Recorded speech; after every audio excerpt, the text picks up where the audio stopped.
Hey church, welcome to our devotional for this week, and this is Passion Week, a very important week where we are called to reflect on the last week of the life of Jesus as he made his way to the cross, and it gives us so much to think about. But as we navigate this final week, we are called to observe the words and the teachings of Jesus in light of what he was called to.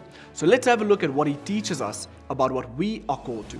In Matthew chapter 16, verse 24, in the Amplified translation says this: Then Jesus said to his disciples, "If anyone wishes to follow me as my disciple, he must deny himself, set aside selfish interests, and take up his cross, expressing a willingness to endure whatever may come, and follow me, believing in me, conforming to my example in living, and, if need be, in suffering, or perhaps dying because of faith in me."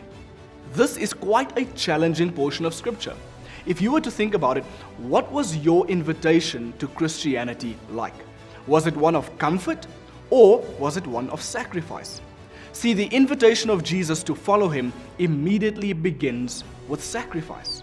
But the reason why he calls us to this is because that's the life that Jesus lived. And being him, he would not ask us to walk a road that he himself has never walked. So here's the challenge for you and I.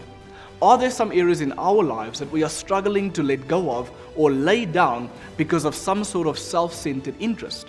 Think about it. We cannot pick up anything new if we are not willing to lay down something else first.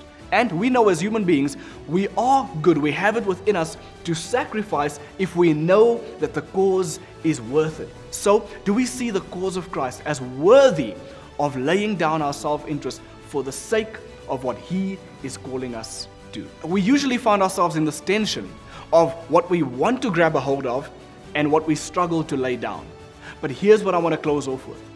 We need to see that ultimately, whatever we are called to lay down pales in comparison to what Jesus is calling us to, the ultimate crown of glory. And this is our journey to the crown.